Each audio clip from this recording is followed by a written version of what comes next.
আসসালামু আলাইকুম বন্ধুরা, সবাই কেমন আছেন? আমি বলতে গেলে প্রায় মধ্যরাতে রাত 10টা 11টার দিকে চলে আসলাম ফ্যাক্টরিতে। একটা ফ্যাক্টরি যারা ছোট কারখানা দেন তারা 1-2 বছরে কত কিছু শেখেন, আর শিখে টিকে লাস্টে একদম মানে যখন আপনার বোঝা হয়ে যায় যে কোথায় কোথায় লস, আর তখনই আপনি দেউলিয়া হয়ে টাকা পয়সা সব ধ্বংস করে ঘরে ফিরে যান। আর তখন মনে হয় যে আমার নিজের লোক বসায় দিল, অথবা আমার লোকজন অদক্ষ, অথবা অনেক কিছু মনে হয়। তা আসলে ঘটনাগুলো কেমন, আমার ছোট্ট কারখানা দিয়ে আপনাদের পার্ট টু পার্ট শেখায় দিই। আপনারা যারা ফ্যাক্টরি মালিক আছেন, এই ভিডিওটা শুধু ফ্যাক্টরি মালিকদের জন্য, যারা ফ্যাক্টরি দিতে চান অথবা ফ্যাক্টরি মালিক, এবং নন স্টপ খালি ফ্যাক্টরি আপনার টাকা খাচ্ছে টাকা খাচ্ছে, আপনি পাগল হয়ে যাচ্ছেন, কিন্তু সে অনুযায়ী ঘরে কিছু যাচ্ছে না। সেইটা আপনারা 2-3 বছর 5 বছর ধরা খাওয়ার পরে, লস করার পরে, ধ্বংস হওয়ার পরে, তারপরে যখন টের পাবেন তখন কিন্তু আর করার কিছু থাকবে না। তখন আপনার এই ছেড়ে দিয়ে তারপর অন্য কোনো ব্যবসায় যেতে হবে। তো শুরুতেই যদি বিষয়গুলো জানতে পারেন, যে ছোট বিষয়গুলো আপনারা যখন জানেন পড়াশুনো করে, তখন বইয়ের ভাষায় জানেন, কিন্তু বাস্তবতা কী জিনিস সে বাস্তবতাটা আপনারা জানেন না। আর বাস্তবতাটা জুবায়েদ ভাই আজকে আপনাদের দেখায় দিচ্ছে, ঠিক আছে? খুব মন দিয়ে দেখেন। নাম্বার ওয়ান, এইটা হলো আমাদের ফ্যাক্টরি মেইন গেট, ঠিক আছে?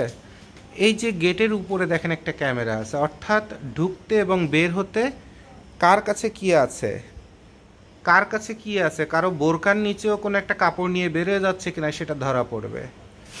এরপর আপনার কারেন্টের লাইনগুলো ছোট ফ্যাক্টরিতে সর্বোচ্চ মানুষের হাতের নাগালের বাইরে, শুধুমাত্র এই সুইচটা অফ করে দিলেই সব অফ, আর এটা যদি অন করে দেন তাহলে সব অন। এভাবে করে আপনার লাইটের ব্যবস্থা করা আছে। এরপরে আসেন আমাদের ফ্যাক্টরির বাইরেও এক্সট্রা করে আবার লাইট দেওয়া আছে, দেখাই দিই আপনাদের। দেখেন একদম রাত এখন 10:30 11টা বাজে, একদম চকচকে ঝকঝকে, ঠিক আছে? তো যাতে পোকামাকড়, সাপ, বিচ্ছু এগুলো যাতে না আসে, এই জন্য পরিষ্কার পরিচ্ছন্ন রাখতে একটা ফ্যাক্টরিকে। তো আমি আসছি আপনার ভাবিকে নিয়ে আর কি। তো এরপরে দেখেন ফ্যাক্টরির ডেকোরেশনটা আমরা কিভাবে করছি সেটা দেখেন। সবার আগে ডেকোরেশনটা আপনাদের দেখায় দিই। সেটা হচ্ছে প্রথমে প্লেন, আমরা এই পাশটা করছি ওভেন, আর ওই পাশটাকে করছি নিট। এখন আপনারা খুব ভালোভাবে জানেন একটা ওভেনের এক লাইনের ফ্যাক্টরি করতে 70টার মতো মেশিন লাগে, 65-70টা। নিটের করতে গেলে এক লাইন ন্যূনতম 29-30টা মেশিন লাগে। তো তখন দেখা যায় কাজের স্পিডটা অনেক বাড়ে। তো আমার এখানে আর কেউ থাকলে শুধুমাত্র নিটের আইটেম করতো, কিন্তু আমি এটা কী করেছি, নিটের এবং ওভেন, অর্থাৎ যে রকমের কাজই আসুক না কেন অল্প পরিমাণে করব, কিন্তু ভালো মানের কাজ করব। তো আমার মেন্টালিটি হচ্ছে এইটা, কারণ কমের মধ্যে প্রোডাক্ট বানায় বানায় হাজার হাজার প্রোডাক্ট বানায় সব ফ্যাক্টরি দেয়, কিন্তু আমার ওইটা ইন্টারেস্ট না। আমার ইন্টারেস্টটা হচ্ছে এটা স্যাম্পলিংয়ের মতো ছোট ফ্যাক্টরি হোক, অল্প প্রোডাকশান হোক, মাসে 30, কথার কথা 50,000 না হয়ে এটা আমার 30,000 প্রোডাকশান হোক, কিন্তু আমার কথা হলো যে মালটা কোয়ালিটি আসতে হবে, আস্তে আস্তে কাজ হোক। ওই যে আপনারা যে গার্মেন্টসে যে আইআরের হিসাব করেন, তারপরে আইর হিসাব করেন, হ্যাঁ, যে প্রতি ঘন্টায় কত পিস বডি বের হবে, আমার টার্গেট হলো যে ঘন্টায় আমার 300 পিস বডি বের না হয়, ঘন্টায় আমার 200 পিস বডি বের হোক, কিন্তু বডিতে পারফেকশন থাকতে হবে, যেন কাস্টমার সেকেন্ড টাইম আবার এখানে আসতে বাধ্য হয়। হ্যাঁ, ভালোবাসায় হোক আর কোয়ালিটিতে হোক। এবার আসেন আমরা এখানে কিভাবে সাজাইছি একটা প্রাইমারি। আপনি যখন বই খাতা কলম অথবা ইঞ্জিনিয়ারিংয়ের ভাষায় যখন আপনি যাবেন, তখন সেটার হিসাব অন্য। আর ছোট্ট সামর্থ্যে মন দিয়ে যদি ভালোবেসে একটা ফ্যাক্টরি দাঁড় করেন, তাহলে কিভাবে দাঁড় করাতে হয় সেটা দেখেন। এ পাশে আছে 3টা প্লেন মেশিন, আর এ পাশে আছে 3টা ওভারলক। মানে প্লেন মেশিন ওভারলকটা শেয়ার করে করে কাজ করবে, এই টেবিলের থেকে এই টেবিল, এই টেবিল থেকে, কারণ টেবিলের মাঝে যে বড় একটা টেবিলের মতো দিতে হয়, ওইটা দিলেও আমার এখানে চলাচলের রাস্তাটা থাকবে না। তাহলে আমাকে কি করতে হবে, নিয়ম হচ্ছে 2 টেবিলের মধ্যেখানে আবার প্রায় 1 হাতের সমান একটা টেবিল একদম শেষ মাথা পর্যন্ত চলে যাবে, তাতে সবাই মাল সেলাই করে এই টেবিলে পরে রাখবে, ওখান থেকে ধাক্কা দিয়ে ওই টেবিল, ওখান থেকে ধাক্কা দিয়ে ওই টেবিল। কিন্তু বেসিক্যালি এত ছোট জায়গাতে তো এত কিছু সম্ভব নয়। এটা 1600 স্কোয়ার ফিট, তার মধ্যে 100 স্কোয়ার ফিট আছে অফিস রুম। তো আমার এই প্রায় 1400 সাড়ে 1400 স্কোয়ার ফিটের মধ্যে কাজ করতে হবে আমার ছোট্ট সামর্থ্যে। তাহলে আমাকে এমনভাবে কাজ করতে হবে যাতে ওই মাঝের ওই টেবিলটা যেন আমার প্রয়োজন না হয়, হাতে হাতেই যেন মাল চলে যায়। তাহলে দেখেন এই জায়গাটা একটু অগোছালো আছে, আজকে এগুলো একটু ডেকোরেশন চেঞ্জ করছি, যার কারণে এই ময়লাগুলো সরা দিয়ে এখানে টেবিল বসায় দেওয়া হবে। তো এই 3টা প্লেন মেশিন আর এই 3টা ওভারলক 5 থ্রেড ওভারলক। অনেকে 5 থ্রেড ওভারলক চিনেন না। এই যে অনেকে চিন্তা করেন 1টা 2টা 3টা 4টা 5টা কোণ আছে সুতা, তাহলে এটা বোধহয় 5 থ্রেড না। ছোট ছোট বিষয়গুলো আপনাদের দেখায় দিই। দেখেন 5 থ্রেড ওভারলকের সিস্টেম হচ্ছে এই মেশিনগুলোর কাজ চলতেছে, এই 3টা ওভারলক মেশিনের কাজ চলতেছে আপনাদের। তারপরে এখানে দেখায় দিই, একটা নিডল থাকবে সামনে, একটা থাকবে পিছনে, অর্থাৎ সামনে পিছনে থাকবে। আর যদি আপনি 4 থ্রেড যদি হয় তাহলে এইটা হচ্ছে পাশাপাশি থাকবে। এই নিডলটা দেখেই বুঝতে পারবেন যে এটা 5 থ্রেড না 4 থ্রেড। যেমন এটা হচ্ছে 5 থ্রেড, আমি এখানে আরেকটা দেখি কোনোটাই নিডল, আমি সবেমাত্র এগুলো সব খুলছি, মেশিনগুলো কাজ চলবে, পার্টসপাতি এগুলো সব চেঞ্জ করা হচ্ছে, নতুনের মতো করে দেওয়া হচ্ছে সব। তো এইগুলো হচ্ছে 5 থ্রেড। আর 4 থ্রেডের বৈশিষ্ট্য আপনাকে দেখায় দিই যে 4 থ্রেড কেমন হয়, খুব মন দিয়ে দেখবেন। এই দেখেন, এই যে দুটো নিডল একবারে দেখেন পাশাপাশি, এই দুটো নিডল পাশাপাশি যদি হয় তাহলে সেটাকে বলা হয় 4 থ্রেড। এটা নিট গেঞ্জি কাপড়ে কাজ করা হয়। আর যদি সামনে পিছনে হয় তাহলে সেটা হচ্ছে 5 থ্রেড, সেটা ওভেন অথবা প্যান্ট জাতীয় কাজ করা হয়। ঠিক আছে? তো আপনারা কিন্তু 4 থ্রেড 5 থ্রেড মেশিনও অনেকে চিনেন না। আমি কিন্তু মেশিনের অনেক বড় টিউটোরিয়াল দিব না, বাট ছোট ছোট যে বিষয়গুলো অনেক মালিকই জানেন না, তাদের শুধু জানানোর জন্য এবং সহজ করার জন্য। তাহলে এই 5টা চাকতি মানেই 5 থ্রেড না, 5 থ্রেডের হিসাবটা হলো নিডিলের ওখানে যে সহজে চিনতে পারবেন। তাহলে এখানে প্লেন মেশিন ওভারলক করে 6টা মেশিন এখানে আয়োজন। এরপরে এখানে একটা বারটেক মেশিন আছে, তারপরে এখানে আবার আর একটা 4 থ্রেড আছে, এরপর এখানে একটা কানসাই আছে। এটা ফিড অফ দ্য আর্ম, এটা হচ্ছে লাইট মানে হালকা, মানে অনেক বেশি মোটা কাপড়, যেমন 13 আউন্স 14 আউন্সের জিন্সের প্যান্ট করা যাবে না, সর্বোচ্চ 10.5-11 আউন্সের কাজ করা যাবে, শার্টের কাজ, পাঞ্জাবির কাজ, এগুলো করা যাবে। এটা কিন্তু সাইজটা বড় হয়, যেটা হালকা সেটার সাইজটা বড় হয়, আর যেটা হচ্ছে হেভি সেটা সাইজটা ছোট হয়। ওটা দিয়ে আপনি 17 আউন্সের জিন্সের প্যান্টও আপনি কাজ করতে পারবেন। তাহলে প্লেন মেশিন ওভারলকের কাজ হয়ে যাওয়ার পরে বারটেকের কাজ আছে, কানসাইয়ের কাজ আছে, 2টা কানসাই আছে। তারপরে হচ্ছে আপনার এই যে আপনার খুব হ্যাভি ডিউটির খুব মোটা মোটা প্যান্ট, যেসব জায়গায় সেলাই ধরতে চায় না, এগুলো সবই ডাস্ট পড়ে আছে। আমরা আজকে এই ফ্যাক্টরিটাতে অনেক ডেকোরেশন চেঞ্জ করছি এই কারণে, তো কালকে সকালে এগুলো সব কিছু পরিষ্কার হয়ে একদম সুন্দর হয়ে যাবে। তো এইটা হচ্ছে আপনার 5 থ্রেড, হ্যাঁ সরি হ্যাভি ডিউটির আপনার ফিড অফ দ্য আর্ম। তাহলে এই কয়টা মেশিন যদি আপনার যদি থাকে, আর এরপরে যদি কথার কথা আপনার নিটের কাজ একটু কম আছে, কিন্তু আপনার কি কাজ আছে, আপনার প্যান্টের কাজ বেশি আছে, তাহলে তখন কিন্তু আপনি এখানে আবার এই যে ফ্ল্যাট বেড মেশিন, এটাকে বলা হয় ফ্ল্যাট বেড, এই মেশিনটাকে বলা হয় ফ্ল্যাট বেড, অর্থাৎ এই জায়গাটা হচ্ছে ফ্ল্যাট, এই জন্য এটাকে ফ্ল্যাট বলা হয়। আর এগুলো হচ্ছে ডিম্বাকৃতি, ডি এর মতো, হ্যাঁ ডিম্বাকৃতি, সিলিন্ডারের মতো, এই জন্য এগুলোকে সিলিন্ডার বেড বলা হয়। সবগুলোর সেলাই কিন্তু ফ্ল্যাট লক সেলাই এবং ফ্ল্যাট লক ক্যাটাগরির আপনার মেশিন, কিন্তু এটাকে ফ্ল্যাট বেড বলা হয়, আর এটাকে সিলিন্ডার বেড বলা হয়, এটাকে সিলিন্ডার বেড বলা হয়। আর এইটাই যখন নিচে মোটর দিয়ে এখান থেকে বাতাসের মাধ্যমে রয়েসটা কেটে নেয়, তখন সেটাকে বলা হয় রয়েস কাটার। এখন এই রয়েস কাটার মেশিনটাও কিন্তু দেখেন এই যে নিচে একটা মোটর থাকে, এখান থেকে বাতাসের মাধ্যমে সে এটা টান দিয়ে নিয়ে নেয়, এখান থেকে বাতাসের মাধ্যমে সে টান দিয়ে সে ডাস্টটা নিয়ে নেয়, রয়েসটাকে নিয়ে নেয়। যার কারণে দেখা যায় এই মেশিনটা দিয়ে যদি আপনার হ্যাম করা হয়, যেমন এই মেশিনটা দিয়ে যদি এই কাজটুকুন যদি করা হয়, তাহলে এই অতিরিক্ত যে রয়েসটা থাকে এই রয়েসটা অটোমেটিক্যালি এই মেশিনের মাধ্যমে কেটে যায়। তো এটাও কিন্তু আপনার সিলিন্ডার বেড মেশিন, দেখেন এই যে সিলিন্ডার বেড, ফ্ল্যাট লক সেলাই সিলিন্ডার বেড, কিন্তু এটার এই মোটরটা থাকার কারণে আর এই রয়েসটা টেনে নিয়ে যায় বলে এটাকে বলা হয় রয়েস কাটার। তাহলে মোটামুটি মেশিনের কিছু বিষয় বুঝলেন। এবার আমি আস্তে আস্তে মেশিনে আরও কিছু প্রবলেম আপনাদের দেখায় দিব, যেগুলো আপনারা ফ্যাক্টরি মালিকরা জানেন না, অথবা এই জ্ঞানগুলো না থাকায় টেকনিক্যাল পার্সনের কাছে আপনারা মহা ধরনের বিপদে পড়ে যান। হ্যাঁ, যে খালি অপারেটর বলতে থাকে মেশিনের সমস্যা, তারপরে আপনার ওই যারা আপনার মেশিন সারে তারা এসে খালি আপনাকে পার্টসপাতি কেনার থেকে শুরু করে সব কিছুতে মনে করেন যে একটা হুলস্থুল একটা অবস্থা, এবং এক এক ইঞ্জিনিয়ার অথবা টেকনিশিয়ান এসে এক এক রকমের কথা আপনাকে শেখাবে, এক এক রকমের কথা বলবে, এক এক রকমের ভয়ভীতি দেখায় দিয়ে যাবে। নর্মালি প্লেন মেশিনের কোন কোন জায়গাটা বেশি নষ্ট হয়? এটার নিচে যে মুভিং কেসটা আছে ওইটা নষ্ট হয়, আর এই টেনশনটা নষ্ট হয়, আর এইটা নষ্ট হয়। এছাড়া প্লেন মেশিনে খুব বড় ধরনের নষ্ট কিছু হয় না। তো একটা প্লেন মেশিন এইটা, এই চাকতিটা, টেনশন এইটা, আর এর নিচে একটা মুভিং কেস আছে, এই তিনটা জিনিস যদি একটা মেশিনের যদি ঠিক থাকে, ও মেশিন 10 বছর ধরে চলতে থাকে, তাহলে প্লেন মেশিন নিয়ে এর বাইরে আপনারা যে যত রকমের বুঝাবে টাকা খাওয়ার জন্য, এই টাকা খাই বন্ধ করতে হবে। এরপরে অনেকে বলবে ভাই এটা অনেক টাইট। অ্যাকচুয়ালি এটা টাইট কী কারণে হয় সেই জিনিসটা আমি এখন আপনাকে দেখায় দিচ্ছি।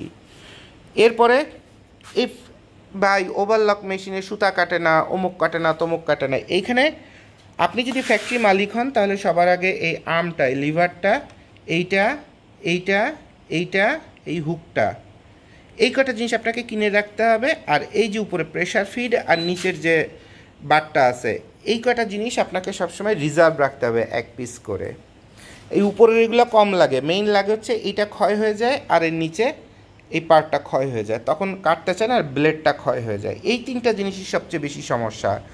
আরও একটা জিনিস মাথায় রাখবেন, এই মেশিনগুলো খুব ঝাঁকায়, ভাইব্রেশন করে। তো দেখেন এই ঝাঁকাতে আর পুরানো খুলতে টাইট দিতে এই নাটগুলো আপনার কী হয়, নাটগুলো একটু নষ্ট হয়ে যায়। তো যেহেতু ভাইব্রেশন করে, তো এটা যে পজিশনে দিচ্ছেন এটা একটু যদি ঘুরে যায়, যেমন এখানে দেখেন অনেকগুলো নাট আছে, এই নাটগুলো সবই কিন্তু টেনশন অ্যাডজাস্ট করা। এই নাটগুলো যখন ভাইব্রেশন করে আর নাটগুলো যখন দুর্বল হয়, প্যাচগুলো দুর্বল হয়, তখন এই যে পজিশনে আছে সেখান থেকে একটু সরে গেল, তখন প্যাচটাকে তখন কী হচ্ছে, একটু লুজ হয়ে গেল, সেলাইটা একটু ফাঁকা হয়ে গেল।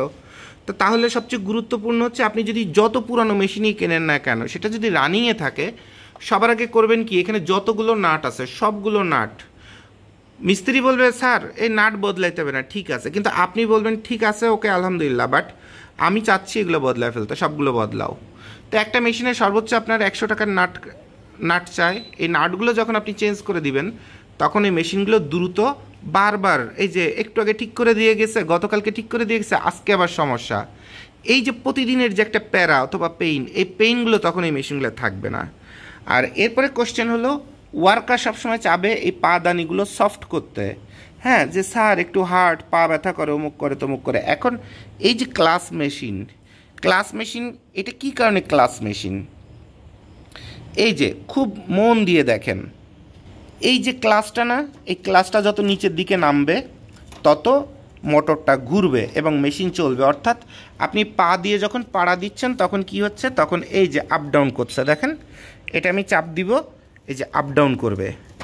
এবং নিয়ম হচ্ছে এইটা সবসময় সর্বোচ্চ যত উপর উঠে থাকবে।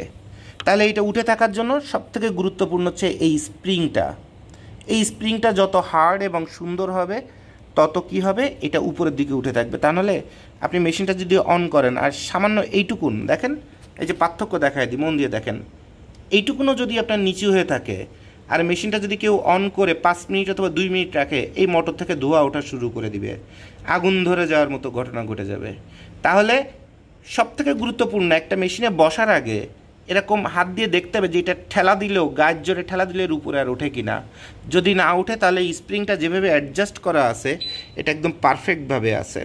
তাহলে কোনো অপারেটর যদি আপনাকে বলে যে স্যার এটা অনেক হার্ড, এটা একটু লুজ করতে হবে, তাহলে বুঝবেন ওই অপারেটর তার সুবিধার্থে কথা বলছে, কিন্তু সে অরিজিনালি একটা মেশিন যে বৈশিষ্ট্য, সেই বৈশিষ্ট্যে মেশিনটা চালাতে চাচ্ছে না। তাহলে ওই অপারেটর দিয়ে আপনার এই মেশিনটা ধ্বংসই হবে। কিন্তু আপনার টেকনিশিয়ান কিন্তু বারবার, অপারেটর বলছে হার্ড, সে এটারে লুজ করে দিবে, লুজ করে দিলে এটা একদম ইজি হয়ে যাবে এবং 2 দিন পরে এটা একাই এরকম একটু নিচে নেমে থাকবে। আর তখনই এটা সামান্য 1 সুতা পরিমাণও যদি 1 সেন্টিমিটারও যদি নিচে নামানো থাকে, তাহলে মোটর থেকে আপনার ধোঁয়া উঠবে। আর একটা জিনিস হচ্ছে, হেল্পার কোনো মতে মেশিন চালাইতে পারে, তারা এসে বলে অপারেটর 2 টাকা বেতন পাওয়ার জন্য। অথবা কেসে একজন সিনিয়র অপারেটরের বোন, সে আমার অপারেটর হয়ে পারেনি, এসে বললো স্যার আমি অপারেটর, আমার বোনও অপারেটর, কিন্তু বোন তো বেসিক্যালি হেল্পার।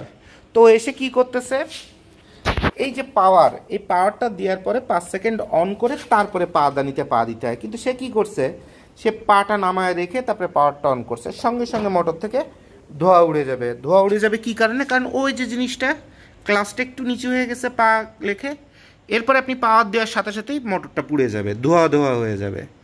হ্যাঁ, তাহলে দেখেন একটা মোটর যদি নষ্ট হয়ে যায় 1500 টাকা সার্ভিস করতে হয়, দিন একটা শেষ হয়ে যায়, দিন একটা শেষ হয়ে যায়। আবার অনেক অপারেটর আছে, ছেলে অপারেটর, যারা কী হয়েছে, এই গার্মেন্টস ছুটি হওয়ার আগে পাশের গার্মেন্টসের কোনো এক মেয়ের সাথে প্রেম করবে বলে কালভার্টের নিচে গুড়ায় যেয়ে দাঁড়ায় থাকবে। তো ও ইন্টেনশনালি কী করবে, ও ইন্টেনশনালি করবে কি, এখানে পাড়া মেরে দিয়ে, এখানে পাওয়ার দিয়ে, এখান থেকে ধোঁয়া উঠায় দিয়ে বলবে যে স্যার এই ছোটো ফ্যাক্টরি, স্যার এই টেকনিশিয়ান সবসময় না থাকলে হয় না, স্যার এই মোটরের ডিস্টার্ব, স্যার তাহলে রাতের বেলায় ওই ইয়েরে এনে টেকনিশিয়ান এনে ঠিকঠাক করে রাখেন, কালকে এসে কাজ করে দিব না। বেসিক্যালি সে কিন্তু ইন্টেনশনাল ড্যামেজটা করলো। এই ইন্টেনশনাল ড্যামেজ কার কাছ থেকে হচ্ছে, কী কারণে হচ্ছে, সেটাও ফ্যাক্টরি মালিক অথবা ফ্যাক্টরি ম্যানেজারকে দেখতে হবে। তাহলে দেখেন, সিম্পল প্লেন মেশিন আর ওভারলক মেশিন ছোট ছোট ফ্যাক্টরি প্রচণ্ড গুরুত্বপূর্ণ বিষয়। আর একটা জিনিস, এই যে কানসাই যাদের আছে, যারা প্যান্টের কাজ করেন, এই যে এগুলো এখনও কোনো কিছু সার্ভিস করা হয়নি, জাস্ট নতুন কিনে এনে রাখে, অনেক দিন রাখা হয়েছে, এগুলো কালকে ইনশাল্লাহ আমরা সব ঠিকঠাক করে ফেলবো, একদম ব্র্যান্ড নিউয়ের মতো, ঘষে মেজে তেল টেল সব কিছু দিয়ে সব ওকে হয়ে যাবে। এটা হচ্ছে 11 নিডেলের কানসাই মেশিন। হ্যাঁ, তো এই মেশিনটার সব থেকে বড় কমপ্লেন আসে এই জায়গা থেকে। আর কয়দিন পর পর ওয়ার্কার বলে যে স্যার এই সেটটা বদলাইতে হবে, 2400 টাকা লাগবে, 2600 টাকা লাগবে, 2000 টাকা লাগবে, স্যার এটা না বদলাইলে সুতা কাটে, অমুক হয় তমুক হয়। বেসিক্যালি তারা করে কি, এখানে ইচ্ছা মতো গুতাগুতি করে, একটু প্রবলেম মনে করলে গুতাগুতি করে, কিন্তু এতগুলো টেনশন গুতাগুতি করার মতো যে লেভেল, তার ওই লেভেলটা তার নাই, ওই জ্ঞানটা তার নাই, ওই বুদ্ধিসম্পন্ন সে না। তো যার কারণে একটা সুতো উলটপালট হলেই বাকি সবগুলো নিয়ে তখন গুতাইতে থাকে এবং পুরোটাই নষ্ট করে। হ্যাঁ, আর এই মেশিনটার আরেকটা গুরুত্বপূর্ণ বিষয়, সেটা হলো আপনার এই জায়গাটা, এই জায়গাটা প্রচণ্ড গুরুত্বপূর্ণ বিষয়। তাহলে এই পার্টটা আর এই পার্টটা আলাদা পার্টস যদি আপনি কিনে রেখে দেন, তাহলে টুকটাক এই প্রবলেমগুলো আপনার কম হবে। এবং যদি আপনার হাতে পাশে মেশিনের কোম্পানি যদি না থাকে, অথবা ওই মেশিনে পার্টসের দোকান অথবা ওয়ার্কার, এগুলো মানে টেকনিশিয়ান, তারা যদি না থাকে, তাহলে ক্ষণে ক্ষণে আপনাকে মহা বিপদ দিবে। এরপর আসেন আরও একটা মেশিন আপনাকে দেখায় দিই, যে এটা হচ্ছে আইলাইট হোল। হ্যাঁ, তো এই হোলটার এই যে জায়গাটা, এইটা নিয়ে সবার অনেক কমপ্লেন থাকে, স্যার এটা বানাইতে যাচ্ছি, স্যার এটা সাইডে ঢোক খেয়ে যাচ্ছে, অমুক হচ্ছে তমুক হচ্ছে। বেসিক্যালি এই যে এই গাইডটা বানাইতে হয়। এখন এটাও অনেক দিন ক্ষয় হয়, তারপরে এটা লুজ হয়। তো এরকম আপনি সাপোর্ট দিয়ে কিন্তু জিনিসটাকে সুন্দরভাবে বসাইতে পারবেন, যাতে এটা বেশি না নড়ে, যেটাকে লোকাল ভাষা বলে গজা। যদি এটা না গজে, তাহলে ঠিক এই পয়েন্টটা এসে, এই পয়েন্টটা এসে যখন এই পয়েন্টের এইখানে যখন বসবে, তখন আপনার প্রতিটা পাঞ্চ, যে কটা চাপ দিবেন, প্রতিটা পাঞ্চ একদম পারফেক্টভাবে হবে। এটা কিন্তু মেশিনের দোষ না। লোকজন বলবে স্যার এই মেশিনে ডিস্টার্ব আছে, সেকেন্ড হ্যান্ড কিনেছেন, স্যার আপনার ঠকায় দিছে, অমুক আছে তমুক আছে। এগুলো হচ্ছে বগিযোগী কথাবার্তা। আর এভাবে একটা মালিকরে বিভিন্ন টেকনিক্যাল পার্সন অথবা ম্যানেজার কথার কথা, স্যার এই মেশিনটা বেচে দেন, ও হয়তো বা ওই মেশিন বেচার জন্য লোকও ঠিক করে ফেলছে, কেনেন আবার নতুন, মানে কেনেন বেচেনের মধ্যে থাকেন। বেসিক্যালি এটা বুঝতে হবে টেকনিক্যাল, যে এই জায়গাটা আর এই জায়গাটা যদি সমানভাবে আপ ডাউন করে এবং ঠিক সেম পজিশনে এটা যদি পড়ে, যেমন এই যে কলমটা দেখেন, এই পেন্সিলটা আর এই পেন্সিলটা পাঞ্চ হয়ে এসে ঠিক সেম পজিশনে, এদিক ওদিক না হয়ে উপরে নিচে না হয়, সেম পজিশনে যদি বসে, যেমন এই যে দেখেন এই মাথা আর এই মাথা, এই দুটো মাথা যদি একদম সেম বসে, তাহলে এর একটা পাঞ্চও আপনার মিস হবে না এবং নষ্ট হবে না, একটাও হওয়ার কোনো সুযোগ নাই। 1 লক্ষ পাঞ্চ করবেন, একটা পাঞ্চও নষ্ট হওয়ার কোনো সুযোগ নাই। কিন্তু এটা বসার জন্য এই গুঁড়াটাকে আপনার সুন্দর করে অ্যাডজাস্ট করতে হবে, দেখতে হবে এই জায়গাটা ক্ষয় হয়ে গেছে কিনা, অথবা উপরের এই জায়গাটা ক্ষয় হয়ে গেছে না, দ্যাটস ইট। এছাড়া এই মেশিনের ক্রিটিক্যাল আর কোনো কিছু নেই, কিন্তু আপনার কাছ থেকে কয়েকদিন পর পরই দেখবেন যখন হুডি ট্রাউজারে কাজ করবেন তখন আপনার পাগল বানায় ছাড়বে আপনার ওয়ার্কাররা। এরপর আসেন ফ্ল্যাট লক মেশিন। অনেকে বলে স্যার ফ্ল্যাট লক সবাই চালাতে পারে না, আবার ফ্ল্যাট লক মেশিনে এই ক্লাস মোটর, এই দেখেন আমার একজন ইঞ্জিনিয়ার তারপরে একজন অপারেটর এই যে অন্য অন্য ফ্যাক্টরিতে যে বাংলা কাজ থাকে সেই বাংলা কাজটা করছে। এই যে এই জায়গাটা যেহেতু স্প্রিং ওই যে বলছি একদম টাইট করে থাকতে হবে, স্প্রিংটা দুর্বল, এই স্প্রিংটা দুর্বল, তাহলে সে কি করবে দেখেন এই যে এটা আমি গতকালকে ঠিক করে দিছি, এরপরও কী হয়েছে অপারেটর এটা ঘুরে ঘুরে এটাকে লুজ করছে, সে তার মতো করে ব্রেন খাটাইছে। কথা বুঝতে পারছেন? এই যে ফিতাটা, এই ফিতাটার কাজ কি, এটা তো ইলাস্টিক, সে তাদের সাধারণ মানুষের যে অথবা এই অপারেটর অথবা জোড়াতালি দিয়া যারা সার্ভিস করে অথবা একদম হোশিয়ারি মাল যারা বানায় তারা এরকম একটা ফিতা এরকম ঝুলায় রেখে দেয়, ঝুলায় রাখলে এরকম একটু টান খাবে। তো এই ফিতাটা যখন টেম্পার লস হয়ে যায়, এই স্প্রিং তখন কাজ করে না, তখন কিন্তু এটা সামান্যভাবে একটু ঝুলে যায়, কারণ এই ফিতাটা কয়দিন পরে টেম্পার লস হয়ে গেছে। তখন আবার এই ফ্ল্যাট লক মেশিনটা আপনি যদি 20 সেকেন্ডও যদি আপনি পাওয়ার অন করে রাখেন, এখান থেকে ধোঁয়া উঠে আগুন টাগুন ধরে যাওয়ার মতো ঘটনা ঘটে যাবে। তাহলে এই দড়িটা কিন্তু গুরুত্বপূর্ণ না। লোকাল হোশিয়ারি কারখানার থেকে শুরু করে অনেক কারখানায় এরকম দড়ি মানে ফকিন্নির মতো এরকম দড়ি বাঁধে, ঠিক আছে? এটা হচ্ছে একটা বুলশিট পলিসি, এটা হচ্ছে একটা থার্ড ক্লাস এবং বস্তি ক্যাটাগরির একটা পলিসি।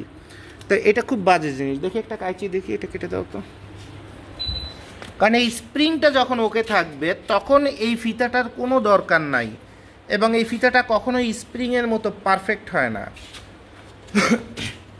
তো আমি যেমন আমার এখানে ঘটনাটাই বলি, এটা নিয়ে কি হলো, গত 3-4 দিন আগে আমার একজন অপারেটর সে বলছে যে স্যার এই মেশিন থেকে ধোঁয়া উড়ে গেছিলো, তো আগুন ধরে যাইতো, বিশাল ঘটনা ঘটতো। তো কি কারণে?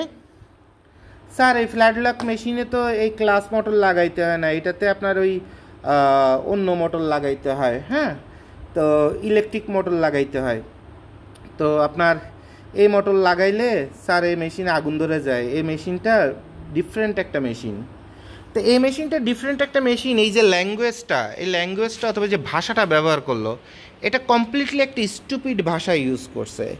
এটা মেইন প্রবলেমটাই ছিল এই ক্লাসটা দুর্বল হয়ে, এবং ওই যে ওয়ার্কার সেই ওয়ার্কার এটাতে একদম রিল্যাক্স চায়, যখন রিল্যাক্স চায় তখন সে এই নাটটা লুজ দিতে হয়, সে নিজেই যে আমি টাইট দিয়ে গেছিলাম সে লুজ দিয়ে ফেলছে, যখন লুজ দিয়ে ফেলছে এটা সামান্য একটু নিচের দিকে নেমেছিল।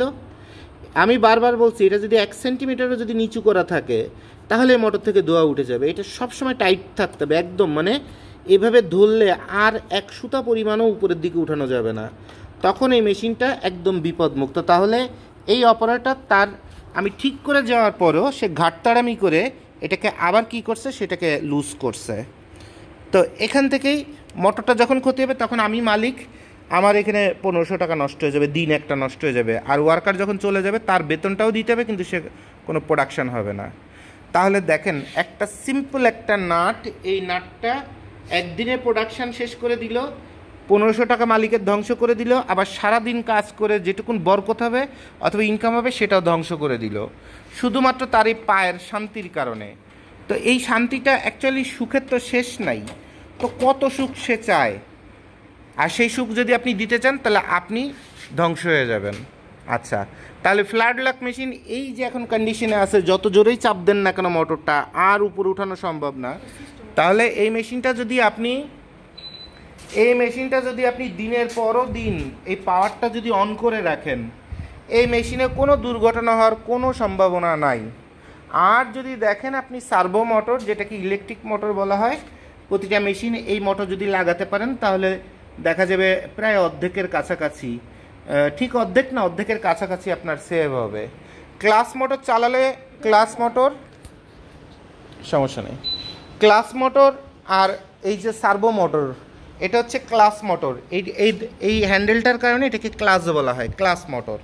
এটাতে পানির মোটরের মতো প্রচুর পরিমাণ কারেন্ট টানে, আর এটাতে কারেন্টটা সেভ হয়। এখন যার সামর্থ্য আছে সেইটা লাগায় নেয়, আর যার সামর্থ্য নাই সে এটা ক্লাস মোটর চালায়।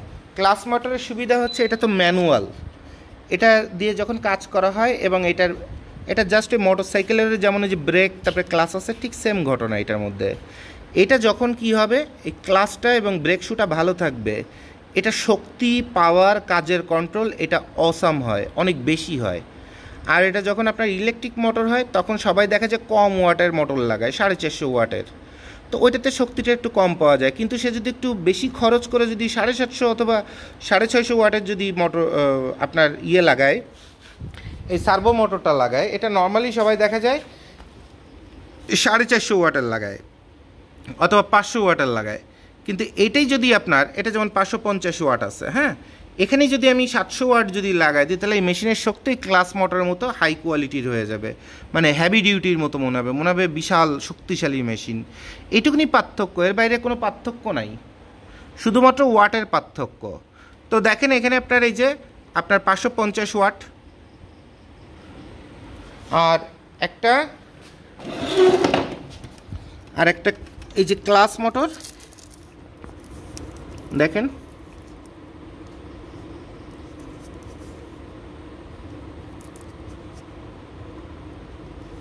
জুকির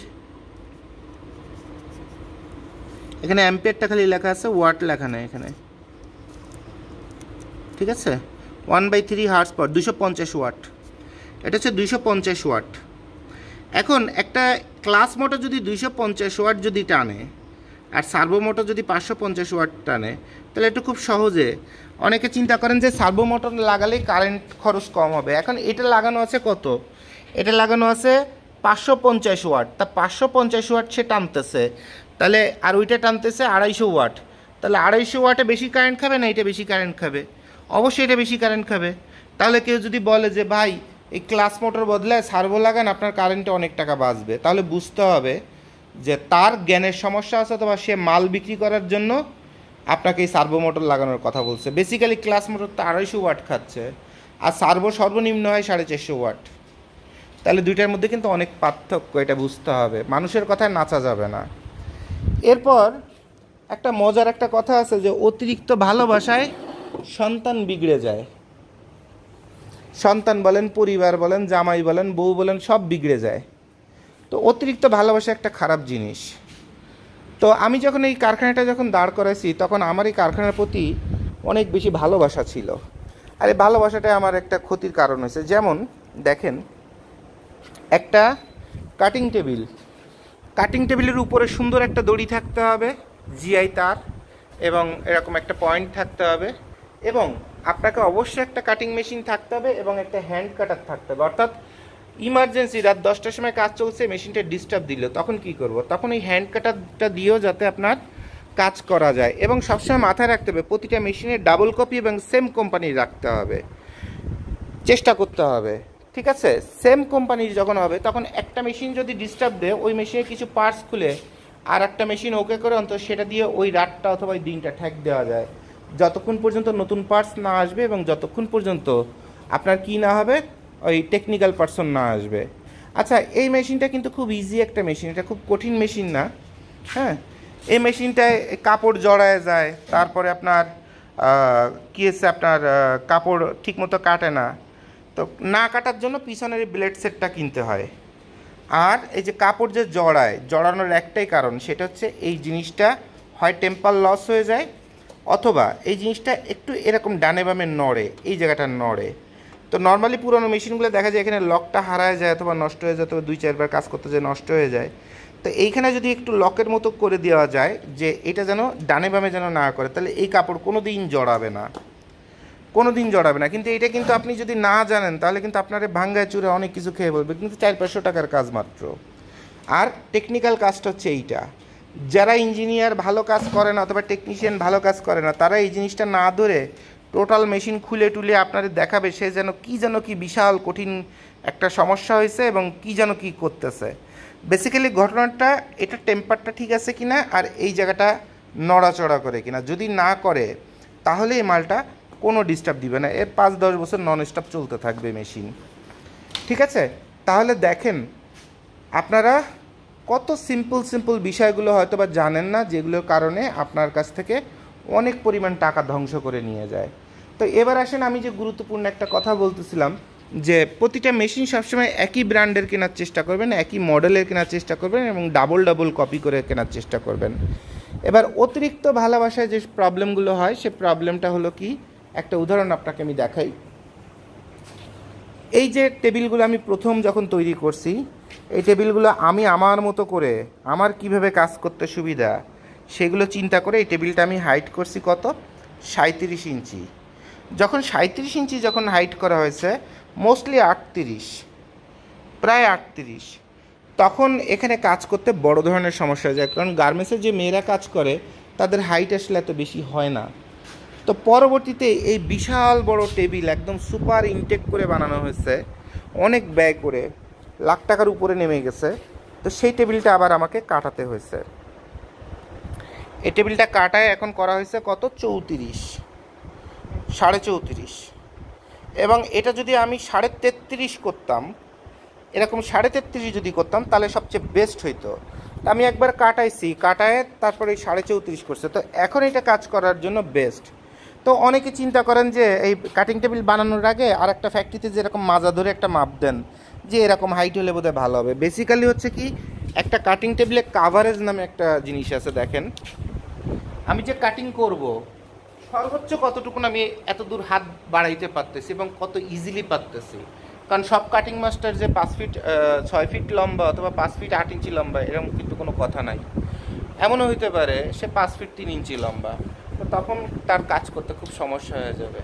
আর কাটিং টেবিলের একটা দৈর্ঘ্য নির্দিষ্ট কিছু বিষয় আছে, যেমন 16 ফিট, 20 ফিট, 36 ফিট, এর মধ্যে কাটিং টেবিলটা বানানোর চেষ্টা করতে হবে। আর কাটিং টেবিলে আরও একটা মজার বিষয় হলো কি, আপনার নিজের জমিতে যদি ফ্যাক্টরি হয় তাহলে কোনো সমস্যা নাই, বাট নিজের জমিতে যদি ফ্যাক্টরি না হয় তাহলে আপনাকে 2 টাকা বেশি খরচ করে কাটিং টেবিলটা বানাতে হবে। কেমন সেটা দেখায় দিই। এই যে কাটিং টেবিলটা দেখতেছেন, এটা প্রতিটা জায়গায় ক্লাম্প সিস্টেম। হ্যাঁ, প্রতিটা জায়গায় ক্লাম্প সিস্টেম, অর্থাৎ আপনি এটাকে খুলে যে কোনো জায়গায় সুন্দরভাবে পার্ট বাই পার্ট নিয়ে যেয়ে আবার সেখানে খুব স্মুথলি সেটা সেট আপ করতে পারবেন। একদম ভিতরে কোথায় কোথায় সাপোর্ট লাগবে, যে যে জায়গা থেকে টেবিলটা ঢেউ খেলে যেতে পারে, সব জায়গায় ওরকম পরিমিতভাবে টাকা খরচ করে এরকম কাটিং টেবিল বানাইতে হবে। আর এই নিচের পার্টে অনেকে বাঁশ দিয়ে দেয়, একটা তক্তা দিয়ে দেয় কম দামি। দেখেন আমরা এখানে কিন্তু পুরোটা এই উপরে যত হাই কোয়ালিটি বোর্ড দিছি, নিচেও ঠিক সেম বোর্ড দিয়ে দিছি, যে এই নিচের তাকটা বিশাল আর একটা জায়গা, প্রায় আপনার 100 স্কোয়ার ফিটের মতো আমার জায়গা বেরোবে মালামাল, ফেব্রিক্স, ওয়াস্টের সব রাখার জন্য। তাহলে যেহেতু ফ্যাক্টরিটা অনেক অগোছালো, আমি কিন্তু দেখাতে একটু আনইজি ফিল করছিলাম, মনে হচ্ছিলো এটা বোধহয় সাজায় গুজায় ভিডিও করলে একটু দেখতে ভালো দেখা যেত। আর তাহলে মানুষ তো কমপ্লেন করবে যে ভাই আপনার ফ্যাক্টরি অত অগোছালো কেন। তো এটা হচ্ছে কিছু কাজ করার পরে এরকম একটা কন্ডিশনে আছে, সেটা আমি আপনাদের দেখাই দিচ্ছি। কারণ আমি সবসময় দেখাই, কারণ ওই মেকআপ করা জিনিস আপনাদের দেখায় লাভ নেই। এরপর আপনার ফ্যাক্টরিতে সবসময় আপনার কি থাকতে হবে, আয়রন থাকতে হবে 2টা ম্যানুয়াল, একটা ম্যানুয়াল, ওই একটা ম্যানুয়াল। আর হচ্ছে আপনার বয়লার থাকতে হবে। বয়লারের সবসময় মাথায় রাখতে হবে এই জায়গাগুলো, যে এই জায়গাগুলো টাইট আছে কিনা এবং এটা ঠিকমতো কাজ করছে কিনা। আচ্ছা, এরপরে একটা বয়লার মেশিন, আমাদের এটা 3 কয়েলের মেশিন, অর্থাৎ 3 কয়েলের মেশিন। এখানে একটা কয়েল ইমার্জেন্সি নষ্ট হলে আর একটা চালানো যাবে, সেটা নষ্ট হলে আরও একটা চালানো যাবে। আর প্রতি কয়েল, এক কয়েলে, এই বয়লারে একটা ঝামেলা সাধারণ মানুষের আছে, সেটা হচ্ছে যে ভাই এটা বোধহয় অনেক হ্যাভি ডিউটির লাগবে, আর তাহলে আমি 2 টেবিল চালাইতে পারবো না, এক কয়েলে বোধহয় 1 টেবিল চলে। এই যে ভাষাগুলো আছে, এই ভাষাগুলো হচ্ছে দামি মাল বেচার জন্য অথবা মানুষকে মিসগাইড করার জন্য। নর্মালি হচ্ছে একটা কয়েল, কথার কথা আপনার এই যে প্রেশার, একটা কয়েল এই প্রেশারে এই পর্যন্ত আসতে 3 দাগ পর্যন্ত আসতে সময় লাগে 25 মিনিট। তাহলে 2 কয়েলে লাগবে কথার কথা 2 কয়েল যদি আমার চলে, তাহলে এই 3 দাগ অথবা 3.5 দাগ পর্যন্ত আসতে প্রেশার আসতে, এই প্রেশারটা আসলেই তখন আয়রন করার কাজ শুরু হয়ে যায়। হ্যাঁ, কাজ করার উপযোগী হয়ে যায়। তাহলে এই 3 পর্যন্ত আসতে অথবা 3.5 পর্যন্ত আসতে এক কয়েলের মেশিনে যদি আপনার বয়লারে যদি আপনার সময় লাগে 25 মিনিট, 2 কয়েল হলে সময় লাগবে সর্বোচ্চ 18 মিনিট, আর 3 কয়েল সময় হলে হয়তো বা 10 থেকে 12 মিনিট। তো এই যে মাত্র 15 মিনিট বাঁচানোর জন্য যদি আমি 3 কয়েল যদি এখানে যদি চালু করি, এটা 3 কয়েলের মেশিন, তা আমার প্রতি সপ্তাহে যে টাকার কারেন্টের বিল আসবে, তাতে মনে করেন যে এটা পার ডে আমার মিনিমাম 3000 টাকা কারেন্ট বিল আসবে পার ডে। এখন আপনার মেন ঘটনাটা কিন্তু হচ্ছে আপনার এখানে, যে আপনার এইখান থেকে এই পর্যন্ত হিট উঠতে কতটুকুন সময় লাগে। এক কয়েলে 25 মিনিট। তো এইটুকুন যদি আপনি ধৈর্য ধরতে না পারেন তাহলে আপনার প্রতিদিন কী পরিমাণ টাকা আপনার বের হয়ে যাবে। এবং এক কয়েল যখন আপনার আপ হয়ে যাবে, নিয়মটা হচ্ছে এইটা যতটুকুন বাষ্প তৈরি করে দিচ্ছে, কয়টা টেবিল সেইটুকুন বাষ্পকে ক্ষয় করতেছে। মানে কথা কথা একটা পাত্রের মধ্যে পানি রাখতেছেন, যতটুকুন ঠিক ততটুকুন বের হয়ে যাচ্ছে।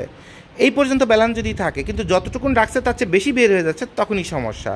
তো একটা কয়েল দিয়ে নর্মালি 2টা মেশিন চালানো যায়, এটা আমি একদম আপনাদের গ্যারান্টি দিয়ে বলছি, এবং মেশিনে কোনো ক্ষতি হয় না। এবং এটার জন্য আপনার এই ভালো মানের পাইপটা সবসময় ব্যবহার করবেন, সবসময় ভালো মানের পাইপ এবং ভালো মানের জয়েন্ট, এবং যে যে জয়েন্ট থাকবে জয়েন্টের জায়গাগুলো একটু সাপোর্ট দিয়ে রাখতে হবে, যাতে জয়েন্টটা কোনোভাবে নাড়াচাড়া না পড়ে, পাইপের লাইন নাড়াচাড়া পড়ুক। এবং প্রতিটা জায়গায় দেখেন সাপোর্ট দেওয়া আছে সর্বোচ্চ নিরাপত্তার জন্য, মানে এই ছোট্ট আয়োজনে সর্বোচ্চ নিরাপত্তার জন্য। এরপর অনেক আছে বয়লারের পাশে আপনার এটাতে ম্যানুয়ালি বালতিতে ভরে ভরে এনে পানি ভরে, এটা খুব বাজে জিনিস। আপনাকে 2 টাকা বেশি খরচ হলে, একটু দেয়ালের সৌন্দর্য নষ্ট হলে এমনভাবে করতে হবে যেন পানিটা ছিটে এই মেশিনের মধ্যে অথবা এই মোটরের মধ্যে যেন না আসে। এখানে আরেকটা ক্যাপ লাগানো ছিল, ক্যাপটা সামহাও এরা বোধহয় খুলে ফেলছে।